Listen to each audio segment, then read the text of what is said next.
Good afternoon, everyone. Thank you for joining us today for the Johns Hopkins School of Education, School Administration and Supervision virtual webinar. My name is Sion John. I'm the Assistant Director of Admissions at the Johns Hopkins School of Education. And also here with me, I have my colleague from the Office of Admissions, and she'll introduce herself. Good afternoon, everyone. My name is Tanya McMillan. I am an admissions coordinator here at the School of Education. And lastly, also presenting today, we have Eric Rose, current student of the program, and Dr. Annette Anderson, professor and faculty lead of the School Administration and Supervision program. Before we get started, I would like to cover a few housekeeping topics. First, today's webinar is being recorded. We will be able to share a link with you after the event is complete. Also, please take this time to make sure your mic is on mute and video is off. There will be a Q&A session at the end of the presentation. Please type your question in the chat box and we will read and answer your questions.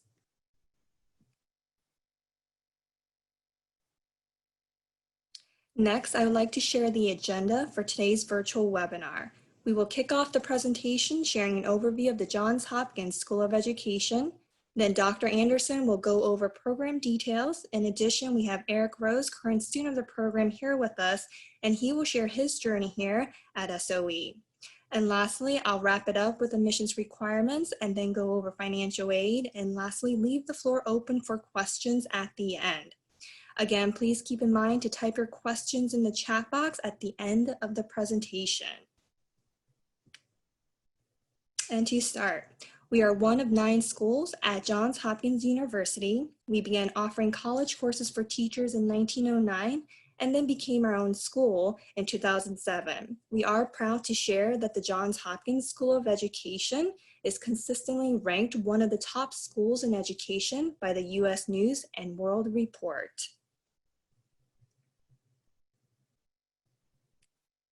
For school enrollment, we have approximately 2,608 students and offer more than 30 graduate programs, which includes our doctoral, master's, and graduate certificate programs. We have approximately 121 full-time faculty members and a strong network of 23,000 SOE alums. I would like to introduce you to Dr. Annette Anderson. Dr. Anderson is an assistant professor and faculty lead for the School Administration and Supervision program. She's a native of Baltimore and a graduate of Baltimore City Public Schools. She has served in a variety of school-based positions, including a classroom teacher, teacher leader, and school administrator. At this time, I would like to hand the floor over to Dr. Anderson. Thank you, Sion. I just would like to say good afternoon to everyone. It's such a joy to be here and to talk about something that is so near and dear to my heart, which is school leadership. And so I think that, we all know that right now we're living in a time when running our schools and opening our schools and getting our schools to maximum and optimal operational capacity is a really critical period. So I just want to thank you for your interest in leadership. I would like to assure you that at the School of Education, we are preparing leaders all over this country and around the world to face the challenge of what an effective 21st century leader will require, even in the face of a global pandemic. So I just want to welcome all of you today to this conversation. Next, so let me just start here by saying that, this afternoon we're going to talk a little bit about a few things. One is, the types of programs that we offer. I'm also going to talk a little bit about what the requirements of those programs are, and also I will discuss how you can become highly proficient on your way into leadership. One of the things that we're seeing as we're looking at trends in leadership is that the principalship, which has typically lasted for 30 years for some people, as they've made it a career aim, and then to become a novice, from a novice to a expert principal, is that people are really challenged by what today's environment in schools requires. And so we have really looked at our programs in order to make sure that that you are going to leave being highly proficient in the skills that you need to transition into leadership. Many of our candidates leave our programs and they go into leadership really relatively quickly after finishing the programs. So I think if you're looking for something that's going to be challenging but going to prepare you to hit the ground running, I think you will find that our program fits the bill. And I'm really excited to have one of our candidates here today, Eric Rose, who's an international student. And I think that that's, an important perspective to show that we have breadth all around the world in terms of how we are training our candidates. And so I'm very excited that he's joining us today as well. Thank you. Next slide, please. So the question today is, are you ready? And we know that this pandemic has really forced school leaders to pivot in quite a number of ways. And so we are trying to make sure that our candidates are ready to address these complex challenges as reflective practitioners, as evidence-based decision makers, as applied technology integrators, as diversity advocates, and also as experts in content. So we know that it's really critically important that our candidates be able to address all of these different areas because it's critical for them to be able to lead their schools in ways that are going to reflect the communities and the changes in the communities that they are serving. Thank you. Next slide, please. So our school administration and supervision programs will help to prepare you for a variety of school roles, including head of school, school principal or assistant principal, department lead, content specialist, instructional leadership team, or other district-wide leadership roles as defined by local school districts. So people who come into our programs frequently are aspirational in terms of looking for a new role in their career, but we also have quite a few people who get into this role because they've been asked to complete this so that they can fulfill the requirements of a new job that they already have. So I just want to assure you that our program fits the bill for both of those scenarios. Thank you. Next slide, please. The other question I think I get most often is whether or not people feel that they belong at Hopkins in the School of Ed. And I say to people, after I hear their stories, after I hear their backgrounds, 99% of the time I say, yes, you belong here in the School of Education. Why? Well, for number one, it's the rigor of our program. A lot of our admin and supervision students routinely wonder whether they belong at Hopkins because of our international reputation for rigor and our intellectual stimulation. As you know, right now, Hopkins has had a significant presence in this discussion around the coronavirus, for example. And, we've been very engaged in this dialogue, and I have had the honor of being pulled into some of those conversations. So that's been very exciting to be here at Hopkins at this time in our career. But while the curriculum is challenging, we know that our graduates also report that the kind of robust classroom dialogue and the course activities that we have for our students put them at a distinct advantage over their peers as they apply for future positions. I frequently hear from graduates that, some of the case studies that we have used, some of the assignments that they've had to do for the internship and for some of the other coursework that they've had, that it has directly prepared them when they've gone into interviews. And so I get thank you notes all the time from people saying, I'm so glad that we had this scenario. I thought it was tough at the time, but now I realize looking back that it was exactly what I needed to be prepared.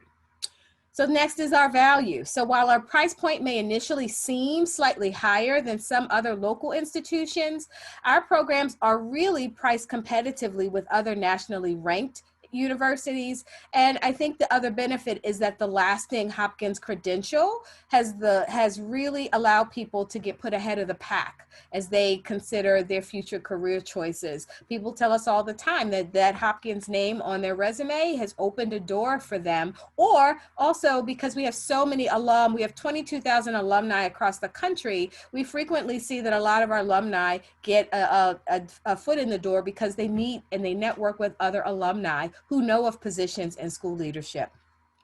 As I said just a moment ago, our network. So in alumni surveys, graduates often reflect that the networks that they're building here while they are in our courses help them as they're trying to complete their candidacy. And we also know that many of our new candidates come into the program because colleagues in the field recommended this program to them. So I can't tell you how many times I've interviewed someone and asked them just, out of the blue, what made you want to come to Hopkins? And they will say, my principal or my colleague or someone that I admire went through this program. And so we frequently hear that. And we have candidates in the program right now who recommend the program to other colleagues. So we know that it's really beneficial to make those networks work for you coming into the program.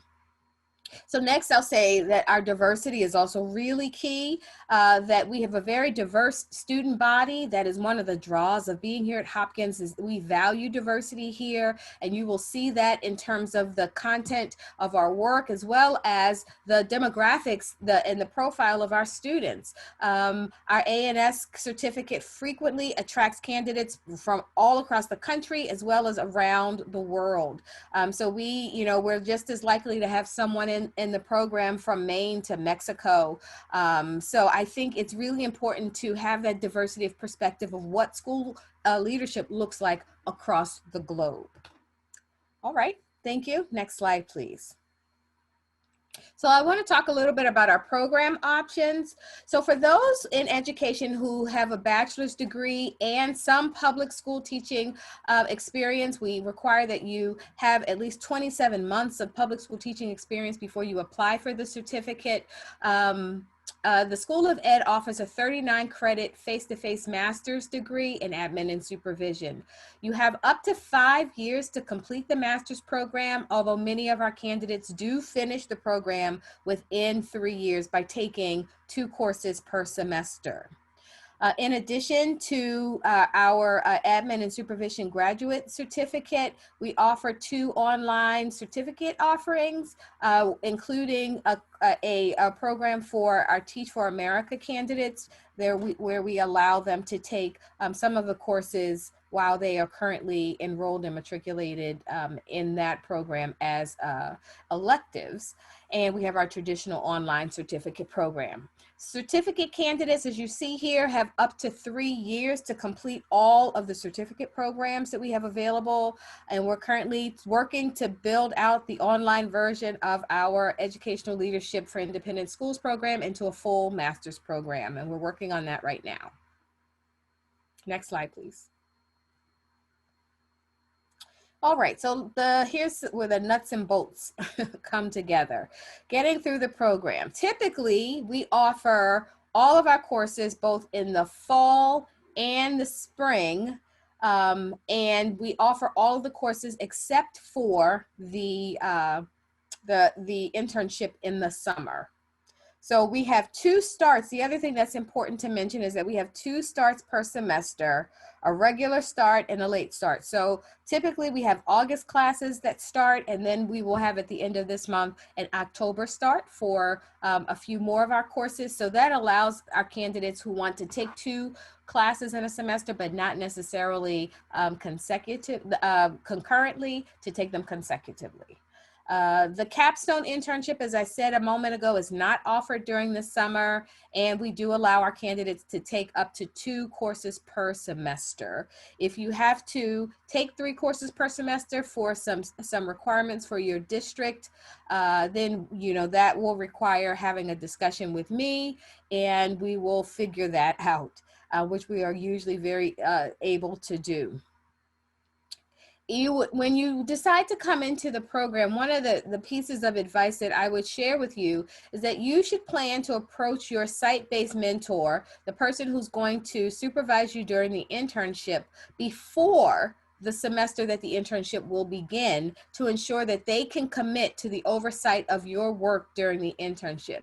It's very important that you have your internship site supervisor, site-based mentor chosen That does sometimes change over time. We know that things happen in schools, but we do advise that our candidates start thinking really early about who they would like to have mentor them. And it's frequently a question that I will ask during interviews about whether candidates have started thinking about who they would like to have mentor them, and if they've discussed this with their principal, and if not their principal, their department chair or their assistant principal is also a frequent role that supervises candidates in this position. And before the actual semester of the internship begins, I would say that we do have a internship orientation where we lay out all of the assignments that will be due. We lay out all of the expectations for you to carry back to your site-based mentor, and we allow you to meet with your instructor for the first time to begin laying out the framework for how you will complete the assignments during the semester that are due as part of the portfolio in the internship. Thank you. Next slide, please. All right, as I said, there are two certificate pathways. There's the online and face-to-face programs, and they are both open to all candidates who already have a master's degree in another area. So for example, you may have a master's degree in biology. So you may have your undergrad degree in elementary education, but then you may be a middle school teacher and you may have gone on to get a biology degree that your district has helped to pay for. If you would like to come into the certificate program, this is perfect for you. Our 6-course certificate will complement the work that you've already received as in instruction and curriculum areas, as well as in the content area. So I would just advise that if you are interested in looking at our program, that if you already have a master's degree, the certificate program is a 6-course pathway into leadership that will allow you to really get a head start. We have our roster of available courses online, and students are able to choose what works for their schedule. So we are not a cohort-based program. I get a lot of questions about whether this is a cohort-based program, but it is not. The flexibility is what makes this program so unique and so appealing to so many. We get lots of requests from people who say that, I can only take 1 class this semester, but I could take 2 next semester. However that works for you, this is the program that is meant for flexibility. And though some people say, well, I like the idea of a cohort because I like the idea of traveling through and having those relationships, we also work hard in our courses to have activities so that you do have relationships and networks that you're able to build with your colleagues in the program. As I just said a moment ago, you have the flexibility to choose the sequence of your courses except for the internship, and you can do that based on your time and your availability. So sometimes people will say, I want to take the course that I feel is going to be the most engaging right away, or I want to take the course that I know I have more time to focus on this summer because I know that I will be able to just really devote all my time to studying this summer. And so that's part of the beauty of this program, is that it's so flexible that you can choose what works for you and your family and your schedule. Thank you. As I said a moment ago, this is the Teach for America partnership. We do every now and again get some candidates who are currently in our Teach for America cohort at Hopkins, and they take 2 of these classes as electives while they're in the program, and then we work with them to allow them to take the other 4 remaining certificate courses as they are finishing out their master's degree. Thank you. Next slide, please. So the 6 courses, people always ask, what are the courses that are a part of our program? There are 6 courses that are part of our program. It starts with our Organization and Administration of Schools course, and then we have our School Law course. Then effective leadership. I frequently advise candidates at the beginning that they may want to start with effective leadership and organization and administration. I actually love that because for me, I teach a lot. I teach effective leadership and organization and administration a lot because those tend to be the classes where a lot of our students just coming into the program are taking. And so it allows me to get to know a lot of our new candidates as they are onboarding into the program and to be able to start to answer some of the questions that they have about next steps after they, get through with our program. Administration of Schools and Effective Leadership are two classes that I often recommend for students to start the program, but you don't have to start there. We also have people that prefer to start with school law. And then we also have Supervision and Professional Development, which is an important class to think about how teachers are expanding their knowledge base and how they're being evaluated, and how school leaders are envisioning strong practice. And then we have our curriculum theory and development and implementation course, which I love. I love this course too, because I think it's so essential to making sure that our leaders have a good understanding of what is expected in terms of rigor for our students. And then finally, as I've discussed a moment ago, the internship and administration and supervision is pretty critical to making sure that we know that our graduates have learned in the 5 previous courses everything that we need them to know in order to go into a school leadership position. Thank you. Next slide, please.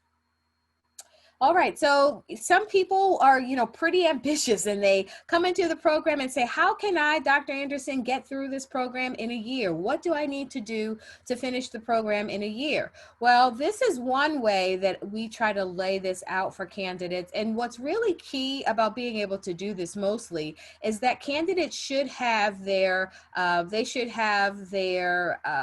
internship plan to either take it in the spring or the fall. So it's really thinking about when you want to take the internship that I think is pretty key to taking this in 1 year, in 12 calendar months. So for example, if you were to apply right now, so this is the fall of 2020, if you were to apply now for the spring, you could take 2 classes in the spring. You could take Organization and Administration of Schools, for example, or an Effective Leadership in the spring. And then over the summer, you could continue by taking 2 additional courses like Supervision and Professional Development or School Law. And then you would be ready to finish in the fall because you'd be taking your curriculum theory course and finishing with your internship. So for people who are very ambitious, as I said, to finish the certificate very quickly, you do have 3 years to do it, but there are some people that say, my administrator is saying I need to have this done in a year. How quickly can we go? And here's a plan that allows you to do exactly that. Thank you. Next slide, please. All right, so a little bit more detail about our online certificate course format. As you know, right now, all of our courses, because of COVID, are online. And our online certificate courses are 8 weeks online, except again for the internship, because the internship is a semester-long internship. So our 8-week online administration courses are facilitated on a weekly cycle. They're highly interactive. We do try to have both synchronous and asynchronous courses so that people are able to interact with both the instructor as well as one another. And there's a balance of whole group, team, and individual activities and assignments each week. We do use Blackboard and Web 2.0 as well as TK20. And so I think what you'll find in Zoom, we also use Zoom for our synchronous sessions. I think you will find that our candidates really enjoy the balance of the different types of activities and engaging discussion over relevant conversations. Thank you. Next slide, please. This is a sample program plan. So this is for our master's degree. So if you are interested, if you have a bachelor's degree and you need to get a master's degree and you would like to have that in admin and supervision, we certainly offer a wonderful 39 credit Master of Science in School Administration and Supervision degree. And it focuses around those 6 core courses, which you will see here under the first sequence of courses. And then we have a second sequence of courses. We do have a few core courses, including some action research and advanced instructional strategy coursework that we'd like you to complete to make you very strong. And then we focus as well on diversity and impact. And those courses are offered online at this time. Thank you. Next slide, please. Just to give you a little bit more background about the internship, to give you an overview, our programs are designed for the internship for public school district employed certified teachers and other personnel who will have at least 27 months of satisfactory teaching performance before they begin the internship. There are some times when I will say, if there's a new teacher, sometimes I will meet new teachers who are interested in going into leadership right away. But you have to be certified and in a classroom position for us to approve that. So there are all kinds of unique scenarios, but generally what we require is that you will have a public school district employment and that you should have some experience in that role as you apply for this job. Sometimes people will have a year of satisfactory teaching performance, and then they know that by the time they finish the program, they will have completed the 27-month requirement and their internship. As I've said a few times, the internship is undertaken as the final capstone in the sequence, and candidates typically complete the internship in their current school with the permission of an Admin 1 certified school leader. Candidates are required to identify their mentor from their current site before they receive permission to begin the internship.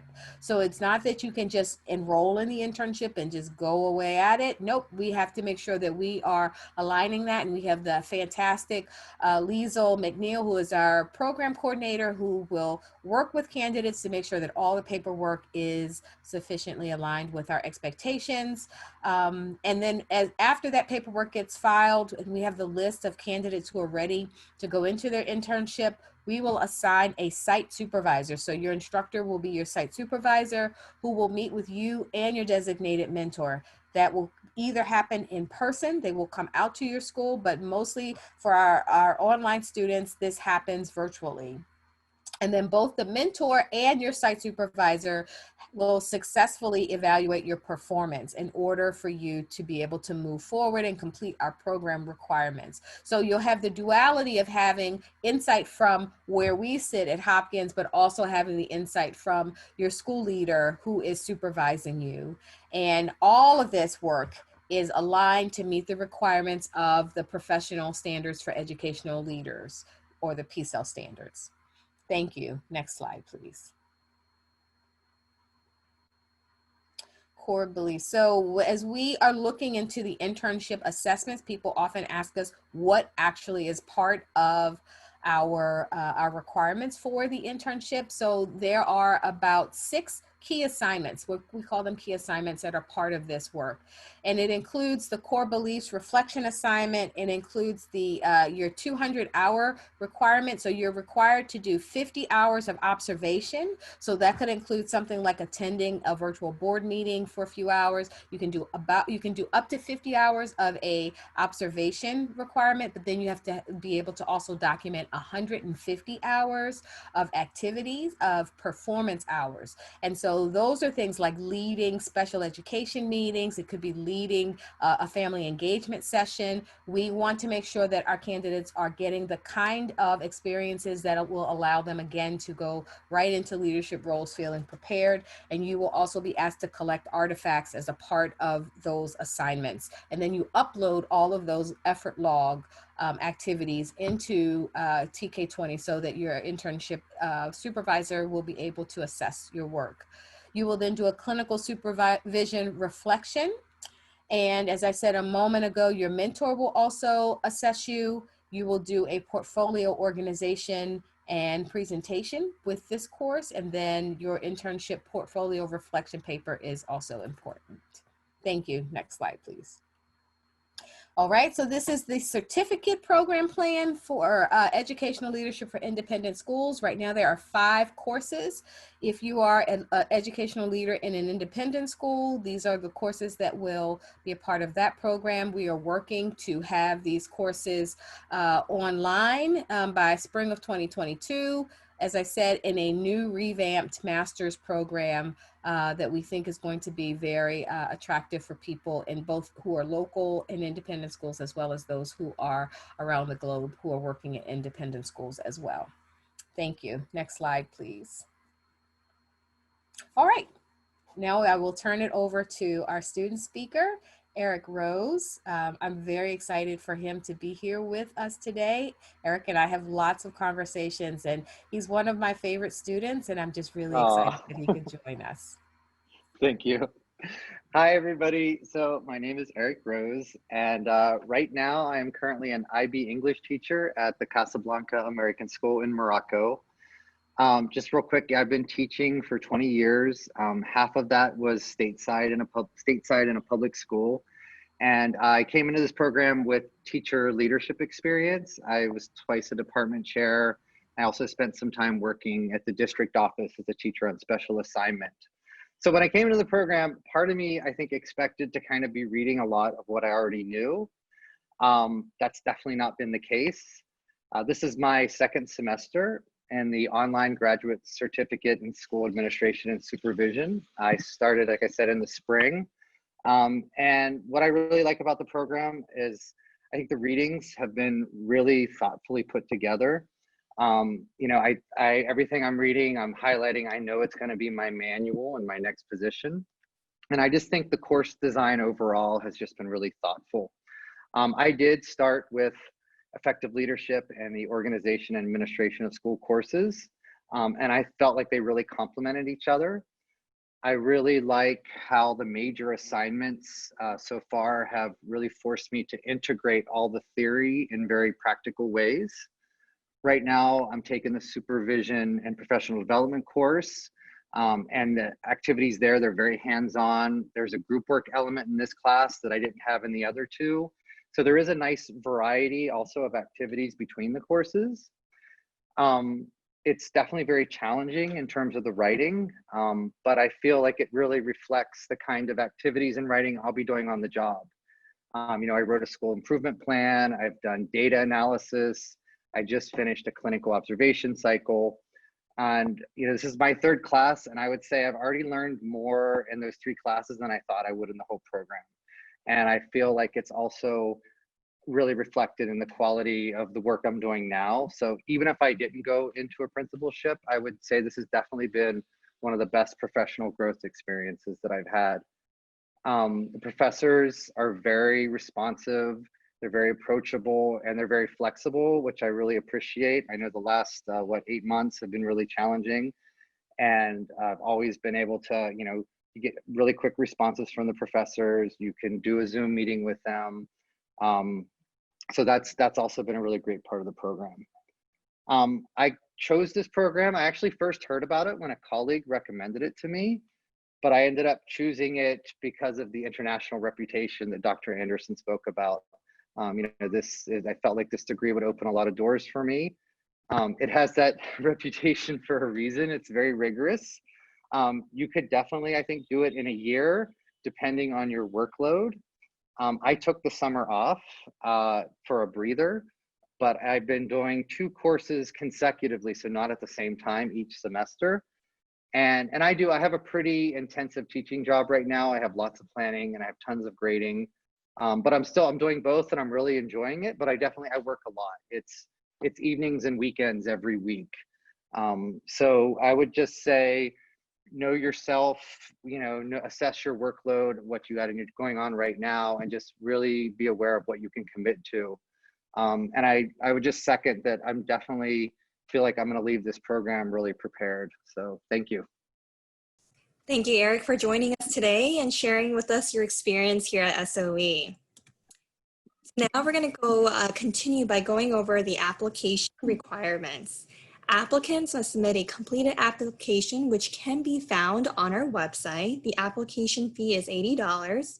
You will need a current resume or CV, along with a 500-word essay. Please visit our website on the admissions webpage to learn more about the essay portion of the application. Next, you will need 2 letters of recommendation. If you are unable to have 1 academic letter of recommendation, we will accept 2 professional references. And lastly, we need all official transcripts, including institutions you may have taken courses but did not receive a degree. And again, this is from all post-secondary institutions that you have attended. And please note that due to the COVID-19 pandemic and the US national election in November, We are currently experiencing heavy delays in mail received from the U.S. Postal Service and some private mail service carriers. So please order your transcript as early as possible, especially if your school only mails paper transcripts. There are a few additional steps you need to take in order to complete the application process if you're an international student. You must submit a TOEFL or IELTS score. If your degree was completed outside of the US, you will need to complete a course-by-course evaluation, and additional information can be found on our website. And the tuition for the 2020-2021 academic school year is $882 per credit for online courses and $833 per credit for face-to-face classes. And this excludes textbook, course materials, graduation fee, and registration fee. And please know additional fees apply and that are charged, separately from tuition. And we encourage you to view our tuition and fees page on our website for the most up-to-date information about tuition and fees. And if you're interested in applying for financial aid, we strongly encourage you to apply for financial aid when you start your application. And we do offer a very limited number of partial need-based scholarships for fall and spring semesters. And please visit our website if you have any questions relating to financial aid. If you have any questions relating to your application, please contact Admissions Coordinator Tanya McMillan. Any program-related questions, please contact Lizo McNeil, Senior Academic Program Coordinator. And thank you for attending today's virtual webinar. At this time, we would like to open up the floor for questions. All right, so it looks like the very first question we have from Heidi is it possible to still enroll for fall 2020?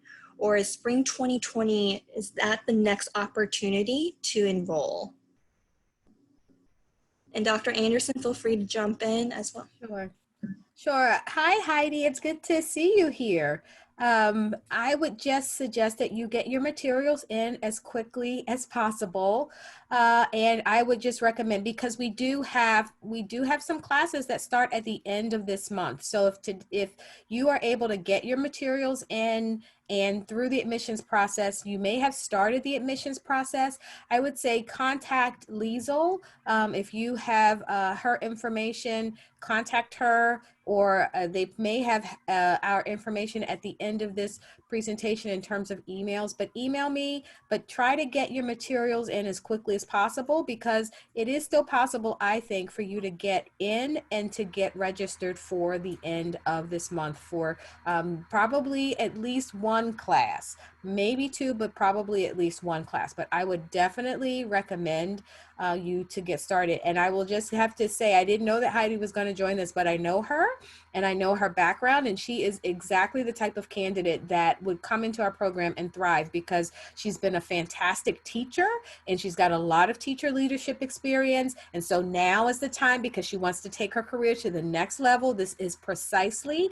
the type of program that I would want for you to be a part of. So I'm very excited, Heidi, that you're thinking about our program. I think that you would just love it. I think you would thrive because you like hard work. You're a hard worker. So I would just encourage you to try to get your materials in so that you could get started at the end of this month if you get all your materials in on time. Thank you, Dr. Anderson. The next question we have is, do I need to have 27 months of teaching experience when I submit my application, or is it by the time I start class? It's by the time you prepare your materials actually to go to MSDE. So what we look for is that you are currently in a teaching role. So we want you to be in a certificated teaching position. And so sometimes we'll have people who will say, oh, I'm planning to teach, but they don't have a teaching role. If you're not in a teaching role, then you're definitely not ready for this next step to leadership. So we encourage our candidates to make sure that they are in a certificated teaching role. As I said, sometimes I will say it doesn't happen all the time, but we have from time to time have candidates come straight out of undergrad and they will start there. So they will have graduated undergrad in May May. They will want to start teaching in September, and they will want to start working on their master's degree in administration and supervision. And that's fine, because by the time they finish our program, they will have also had the 27 months that will be required by MSDE that they need to have in order to apply for their Admin 1 credential. Thank you so much, Dr. Anderson. Our next question is, will this program lead to administrative certification in other states? I am in New York State. That's a great question. We get that question often. What I say is that, you know, we are authorized to offer this program through the Maryland State Department of Education. So if you finish our program, you would then apply to MSDE to get the Admin 1 credential. We will give you a stamp. When you finish all of your courses, whether it's in the master's program or if it's in the certificate program, we will give you a stamp. Liesl does a fantastic job. She's highly organized. She makes sure everybody has everything that they need in order to go to MSDE to apply for their certificate. But we actually do the stamping on your transcript to say that we know that you have taken the appropriate coursework to lead to the Admin 1 certificate. You then have to apply yourself to MSDE. Now, we offer a lot of reciprocity as the state of Maryland with other states. So if you live in New York State or if you live in another state, I would advise you to check with your state for reciprocity. But when I say to you, we have had candidates from around the country. We have reciprocity in, I think, 49 of the 50 states, and I think we probably now have it in all 50 because I think that last requirement has been changed. I think that you will find that, you know, sometimes we have candidates that come back and they will say, you know, our state is now requiring me to do X or Y. But we advise you to look into that now. They may want you to take one more course if you were in one state or another. But we are certifying you based on the Maryland state requirements, and you will have the requirements fulfilled in order to become an administrative leader here in the state of Maryland. Thank you, Dr. Anderson.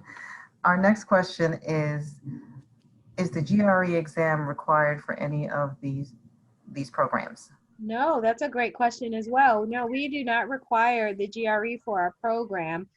We require that you submit your transcripts to us. We do a transcript evaluation, and we do have an interview where I will look through all of the materials, and we require this interview because I need to make sure that you are qualified to be a part of this program.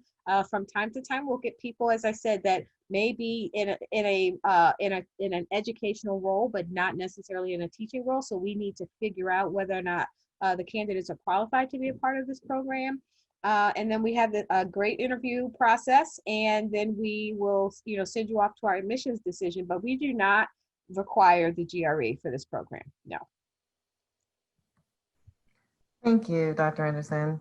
Next question we have, if I believe I may need more than 1 year to complete the program, I wonder if I need to know where will my internship placement be? Okay, that's a tough question, but it's a good question. Thank you so much for that question. So what I would suggest is that if you don't have a placement, if you think, for example, because this happens from time to time, candidates will say, I don't have the best relationship with my school leader, and I don't really know where I would do my internship. Or I've talked to my school leader and they aren't necessarily supportive of me doing the internship at this time. What I would just suggest is that that's a conversation that we should start having at the beginning of your journey and not the semester before you need to do your internship, because that can be very stressful. It's really important that you feel like you've got support going into the internship, and that you feel that you have support as you are starting this next stage of your career. So if you feel like you don't quite know who the right person is, then when you submit all of your admissions materials, then I will talk to you about that. I ask every candidate when we have interviews about who they plan to have as their internship supervisor, because it's pretty key that we have people thinking about that early on so that we don't get to the stage of the internship and people feel stuck. Thank you. Second part to that question is, I wonder if it is recommended, this is regarding my resume, I wonder if it is recommended that applicants have any leadership roles, for example, grade level chair before they start the program? Yes, that's another great question. And the simple answer is no. We're here to help you to grow your career. So you may just have been in the classroom for the last 20 years and have raised a family and suddenly decide now it's time for you to take this next step. Or you may have decided that you feel like you want to think about some other options, or someone in your district or your school has approached you about an opportunity and you are going to need that credential in order to be able to fulfill that role. So what I would just say is that you don't necessarily have to have any experience. We want you to. We want you to get out there and to understand all of the different pieces that make our schools work, and how and being a part of the instructional leadership team is an important role, and being a department chair is an important role. Before you get to the role of assistant principal or principal, we know that there are lots of different steps and supports that school leaders have in terms of their staff. But it's not a requirement. So, and many people who are classroom teachers are teacher leaders. And that's the part of this that I think, as you look across your career, it's just really important to think about the ways in which you took over, an annual family math night, or you were part of the instructional leadership team to talk about interventions for certain students, or you helped to be the test coordinator for a certain grade. All of those are leadership roles. They all matter. And we want to just make sure that our candidates are able to think about the roles that they have and to start looking for ways in which they also want to contribute in the future. Thank you, Dr. Anderson. The next question we have is, how many hours should I expect to dedicate every week? I am working full time and I am concerned about balancing the workload and also working. Yes, I would say that, and I think this would also be a good question to ask Eric as well, but I would say that probably between 8 to 10 hours a week, between the readings and as well as the activities, the posting on our blog boards, and also doing the assignments that are due. So they're 8 weeks for the courses, but it is a very rigorous 8-week period. I don't know, Eric, if you would agree with that, but I would say that it just probably takes about 8 to 10 hours a week. Yeah, I think that's a really good assessment. 8 to 10 hours, maybe a little bumps up a little bit around the major assignments, but I think it's a pretty good number. Mm-hmm. All right, so it looks like there are no more questions. Thank you again for your interest in the Johns Hopkins School of Education. We look forward to hearing from you. Have a wonderful evening, everyone. And thank you again to Dr. Anderson for joining us, and of course, our student speaker, Eric Rose. Thank you, everyone.